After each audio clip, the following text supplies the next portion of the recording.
തലയ്ക്ക് മീതെ വാളെന്ന് മുഖ്യമന്ത്രി പിണറായി വിജയൻ പറഞ്ഞത് അദ്ദേഹത്തിനുള്ള ആശങ്കകളും ഉണ്ടായിരിക്കും. ആശങ്കപ്പെടാൻ എല്ലാവർക്കും അവകാശമുണ്ടല്ലോ. അപ്പോൾ മുഖ്യമന്ത്രി പിണറായി വിജയനേക്കാൾ കൂടുതൽ ആശങ്ക MK സ്റ്റാലിനാണെന്നാണ് ഈ വിഷയത്തിൽ എൻ്റെ അഭിപ്രായം. കാരണം MK സ്റ്റാലിന് ഈ ഒരു നീക്കത്തോടുള്ള വിയോജിപ്പ് എന്ന് പറയുന്നത് ഈ ഒരു വിഷയത്തിൽ മാത്രമായി ചുരുക്കി കാണേണ്ട കാര്യമല്ല.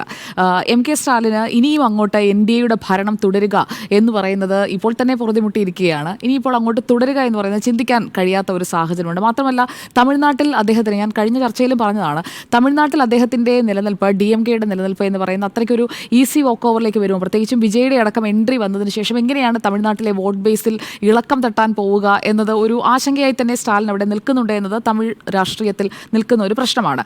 ഇവിടെ ചെന്നൈയിലേത് ഞാനതിനെ കാണുന്നത് ഒരു ബിഗ് ഷോ ആയിട്ടാണ്, ഒരു ഷോ ഓഫ് ആണ്.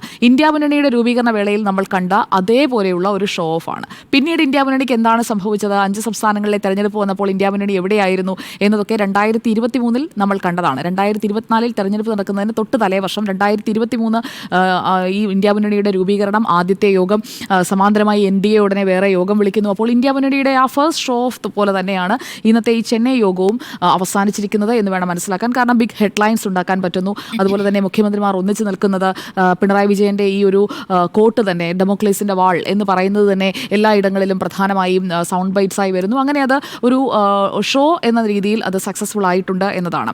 ഈ മുന്നണിയുടെ രൂപീകരണം ഗംഭീരമായിരുന്നു എന്നത് ഇന്ത്യ മുന്നണിയുടെ കാര്യത്തിൽ ഞാൻ വളരെ വസ്തുതാപരമായി തന്നെയാണ് പറയുന്നത്. ഇന്ത്യ മുന്നണി രൂപീകരിച്ച വേളയിൽ വലിയ നേട്ടത്തിലേക്ക് പോകുന്നു. നരേന്ദ്രമോദി സർക്കാരിന് ഇനിയൊരു തുടർച്ച ഉണ്ടാകില്ല, അത്തരത്തിലൊരു പെർഫോമൻസ് ആയിരിക്കും. പ്രത്യേകിച്ചും ഭാരത് ജോഡോ യാത്രയുടെ ഒരു ആദ്യത്തെ ടേം കഴിഞ്ഞ് രണ്ടാമത്തേതിലേക്ക് കടക്കാൻ പോകുന്ന വേളയിലാണല്ലോ ഈ ഇന്ത്യ മുന്നണി രൂപീകരണം വരുന്നത്. അപ്പോൾ എല്ലാം കൂടി ചേർന്ന് അടുത്ത സർക്കാർ എന്ന് പറയുന്നത് ഇന്ത്യ മുന്നണിയാണ് രൂപീകരിക്കാൻ പോവുക എന്നൊരു വലിയ പ്രൊജക്ഷനിലേക്ക് പോയിരുന്നു ഈ രൂപീകരണ വേളയിൽ. പക്ഷേ പിന്നീട് അങ്ങോട്ട് അതിന് സംഭവിച്ചത് ഈ തുടർച്ചയിൽ സംഭവിക്കുന്ന ചില ഇടർച്ചകളാണ്. ആ ഇടർച്ചകളുടെ ഒരു തുടക്കം നമ്മളിവിടെ കാണുന്നുണ്ട് മമതാ ബാനർജിയുടെ രൂപത്തിൽ. പുറത്തുനിന്ന് അന്നും ഈ യോഗത്തിൽ ഇന്ത്യ മുന്നണിയുടെ രൂപീകരണ വേളയിൽ മമതാ ബാനർജി ആദ്യഘട്ടങ്ങളിൽ എടുക്കുന്ന നിലപാട് എന്തായിരുന്നു? ഞാനുണ്ട് കൂടെ, നിങ്ങൾ ഇറങ്ങിക്കോ എന്ന മട്ടിൽ പോയിട്ട് അവസാനമായി സീറ്റ് വിഭജനം ആയപ്പോഴേക്കും ഇതേ മമതാ ബാനർജി എന്താണ് ചെയ്തത്? എനിക്കറിയാം ബംഗാളിലെ കാര്യം നോക്കാൻ, ഇന്ത്യ മുന്നണിയൊന്നും ഇവിടെ വേണ്ട, നിങ്ങൾ വേണമെങ്കിൽ ഇന്ത്യ മുന്നണിയായി അപ്പുറത്ത് മത്സരിച്ചോ എന്ന് പറയുകയാണ് മമതാ ബാനർജി ചെയ്തത്. ഇവിടെയും MK സ്റ്റാലിനും പിണറായി വിജയനും ഒക്കെ എടുക്കുന്ന ഈ സ്റ്റാൻഡ്, അതിൽ പിണറായി വിജയൻ എന്തായാലും സ്റ്റാലിനൊപ്പം തന്നെ നിൽക്കും. തമിഴ്നാട്ടിൽ അവർ സഖ്യമായി നിൽക്കുന്ന കക്ഷികളാണ്. കോൺഗ്രസിൻ്റെയും സ്റ്റാൻഡ് അങ്ങനെ തന്നെ ആയിരിക്കുമെന്ന് നമുക്ക് കരുതാം. പക്ഷേ മറ്റ് കക്ഷികളെയൊക്കെ അത്രത്തോളം ട്രസ്റ്റ് ചെയ്യാൻ പറ്റുമോ എന്ന കാര്യത്തിൽ ഇന്ത്യ മുന്നണിയുടെ രൂപീകരണം, ഇന്ത്യ മുന്നണിയുടെ തുടർച്ച അത് നമ്മുടെ മുന്നിലുള്ളപ്പോൾ എത്രത്തോളം ട്രസ്റ്റ് ചെയ്യാൻ പറ്റും ഈ ഒരു വിഷയത്തിൽ?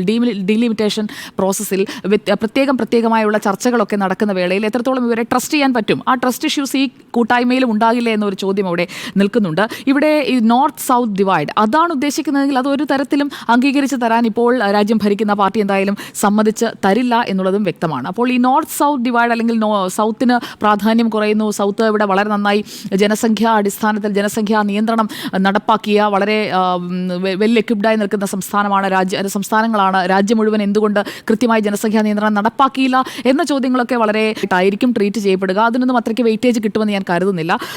ഇതിൽ ഡീലിമിറ്റേഷനെയാണോ എതിർക്കുന്നത്, അതോ BJPക്കും NDAക്കും കിട്ടാൻ പോകുന്ന കൂടുതൽ സീറ്റുകളെയാണോ എതിർക്കുന്നത് എന്ന ഒരു ചോദ്യമുണ്ട്. കാരണം ഡീലിമിറ്റേഷൻ വന്നു കഴിയുമ്പോൾ ഉണ്ണിസാർ കൃത്യമായ ആ ഫിയർ എന്താണെന്നുള്ളത് വളരെ തുറന്ന് തന്നെ അങ്ങ് എക്സ്പ്രസ് ചെയ്തു. I am thankful to U.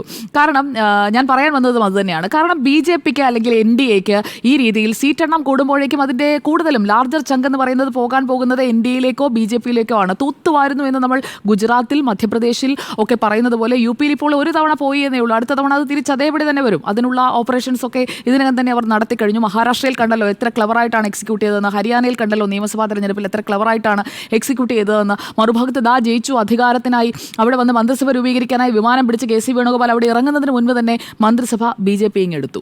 അതാണ് സംഭവിച്ചത്. അതുപോലെയുള്ള ക്ലവർ എക്സിക്യൂഷൻസ് ആണ് ഇന്നത്തെ കാലത്ത് രാഷ്ട്രീയത്തിൽ ഏറ്റവും പ്രധാനപ്പെട്ടത്. അതിപ്പോൾ BJPക്കും NDAക്കും നന്നായി അറിയാം. അതുകൊണ്ട് ആ എക്സിക്യൂഷൻ പാർട്ടിൽ ഇവിടെ ഈ പ്ലാനിങ് ഗംഭീരമായിട്ട് നടത്തും. പ്ലാനിങ്ങിൽ ഇന്ത്യ മുന്നണി സൂപ്പറാണ്. അത് ഈ പറയുന്ന ഷോയുടെ കാര്യത്തിലായാലും ചെന്നൈ യോഗത്തിൻ്റെ കാര്യത്തിലായാലും പ്ലാനിങ് മീറ്റിംഗ്സ് എല്ലാം വളരെ പക്കായി നടക്കും. പക്ഷേ അതിനുശേഷം എക്സിക്യൂഷനിലേക്ക് വരുമ്പോഴേക്കും അപ്പുറത്ത് ഈ മീറ്റിംഗ്സ് ഒന്നും നടത്താതിരിക്കുന്നവർ അധികാരവും കൊണ്ട് പോകുന്നതാണ് നമ്മൾ ഈ കഴിഞ്ഞ തെരഞ്ഞെടുപ്പിലും കണ്ടത്.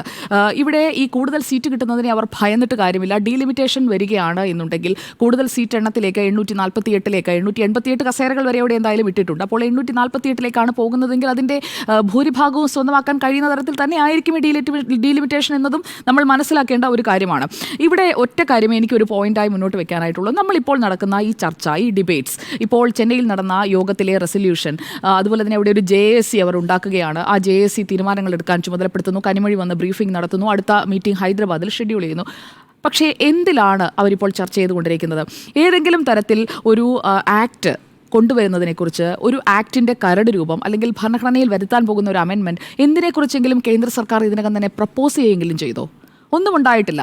അവരവിടെ നിന്ന് ഒരു കാര്യം പോലും, ഒരു വിരൽ പോലും അനക്കിയിട്ടില്ല, അല്ലെങ്കിൽ ഒരു നീക്കം പോലും നടത്തിയിട്ടില്ല. അതിനു മുൻപ് തന്നെ ഇതിനെ നമ്മൾ എതിർക്കണം, ഇങ്ങനെ എതിർക്കണം എന്ന് പറഞ്ഞുകൊണ്ടേയിരിക്കുകയാണ്. ഇവിടെ വെൽഫെയർ ആണ്. ഒരു MP നമ്മൾ ഇലക്ട് ചെയ്ത് വിടുമ്പോൾ ജനങ്ങളുടെ വെൽഫെയർ എന്ന് പറയുന്നത് ഒരു പ്രധാനപ്പെട്ട കാര്യമാണ്. എത്രത്തോളം വെൽഫെയർ മെക്കാനിസംസ് ഉറപ്പാക്കാൻ കഴിയും? നമ്മൾ ഈ 1971 സെൻസസ് ഡാറ്റ വെച്ചുകൊണ്ടാണ് കാര്യങ്ങൾ മുന്നോട്ട് പോകുന്നതെങ്കിൽ നമ്മുടെ കയ്യിലുള്ള ഡാറ്റ എന്ന് പറയുന്നത്, അല്ലെങ്കിൽ ഈ മണ്ഡലത്തെ ക്രമീകരിച്ചിരിക്കുന്നത് 1971 ഡാറ്റ വെച്ചിട്ടാണ്. അതിനുശേഷം ഇപ്പോൾ എത്ര വർഷം കഴിഞ്ഞു? ഉണ്ണിസാർ ജനിക്കുന്നതിന് മുമ്പ് നടന്ന, നമ്മളിപ്പോൾ ഇരിക്കുന്നതിൽ ഏറ്റവും പ്രായം കൂടിയ ആൾ, ഏറ്റവും മുതിർന്ന അംഗം എന്ന നിലയിൽ അങ്ങ് ജനിക്കുന്നതിന് ഒപ്പം, അല്ലെങ്കിൽ അങ്ങ് ജനിച്ചതിന് തൊട്ടടുത്ത് നടന്ന ഒരു പ്രോസസ്സാണല്ലോ. അത് ഇത്രയും വർഷത്തിന് ശേഷവും ആ പ്രോസസ്സിനെ തന്നെ 1971 ഡിപ്പെൻഡ് ചെയ്തുകൊണ്ട് തന്നെ നമ്മൾ മുന്നോട്ട് പോകണം, അത് എക്സ്റ്റെൻഡ് ചെയ്യണം ഫർദർ 25 years എന്ന് പറയുന്നത് അത് എത്രത്തോളം ഫൂളിഷ് ആയിട്ടുള്ളൊരു ആർഗ്യുമെൻ്റാണ്. അങ്ങനെ ചിന്തിക്കുന്ന യുവതലമുറയുള്ള രാജ്യത്താണ് നമ്മളിപ്പോൾ ഇരിക്കുന്നത്. കാരണം അവരെ കൂടി ഇൻക്ലൂഡ് ചെയ്തുകൊണ്ടുള്ള ഒരു സെൻസസ്, അവരുടെ കൂടി ഒപ്പീനിയൻസ്, അത് ഒരു MP-ക്ക് ഒരു കൺസേണായി വരുന്ന രീതിയിൽ അവരും കൂടി വരുന്ന രീതിയിൽ ുള്ള ഒരു സെൻസസ് ഇല്ലാതെ എങ്ങനെയാണ് ഈ പറയുന്ന ഒരു മണ്ഡലത്തിൻ്റെ ഒരു പൂർണ്ണത എന്ന് വരുന്നത്? ഒരു കോൺസ്റ്റിറ്റ്യുവൻസിയിൽ എത്ര പേരുണ്ട്, അല്ലെങ്കിൽ എത്ര അംഗങ്ങളാണ് ഒരു MP-യുടെ കീഴിൽ വരുന്നത് എന്ന് ആ കാര്യത്തിൽ ഒരു ക്ലാരിറ്റി വേണ്ടേ? ഇപ്പോഴും പഴയ ഫിഗർ വെച്ചുകൊണ്ട് നമുക്ക് എങ്ങനെയാണ് വിഭവങ്ങളെക്കുറിച്ച്, അല്ലെങ്കിൽ ഒരു മണ്ഡലത്തിന് വേണ്ട വിഭവ വിനിയോഗത്തെക്കുറിച്ചൊക്കെ കാൽക്കുലേറ്റ് ചെയ്യാൻ പറ്റുക? അപ്പോൾ ഈ പറയുന്ന പ്രോസസ്സ് 2002 എക്സ്റ്റെൻഡ് ചെയ്ത് 2026 വരെ ആക്കി വെച്ചിരിക്കുകയാണ്.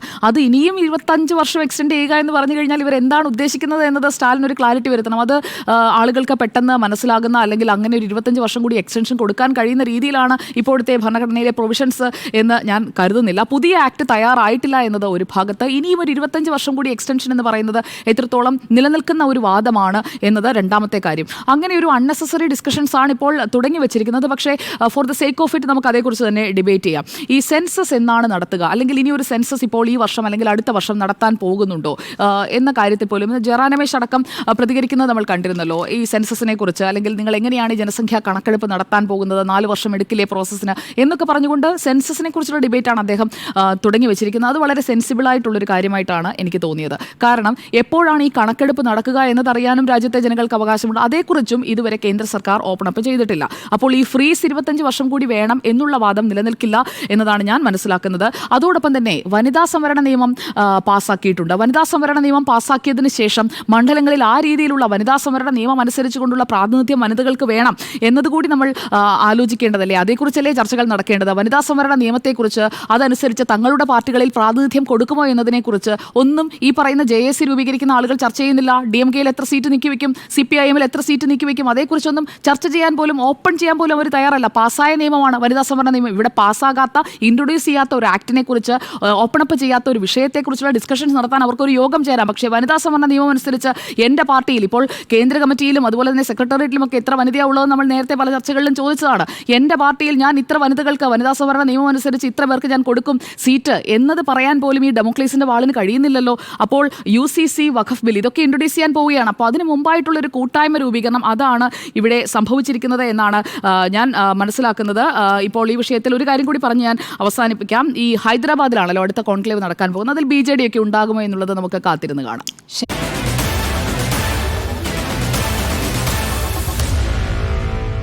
Meet the editors.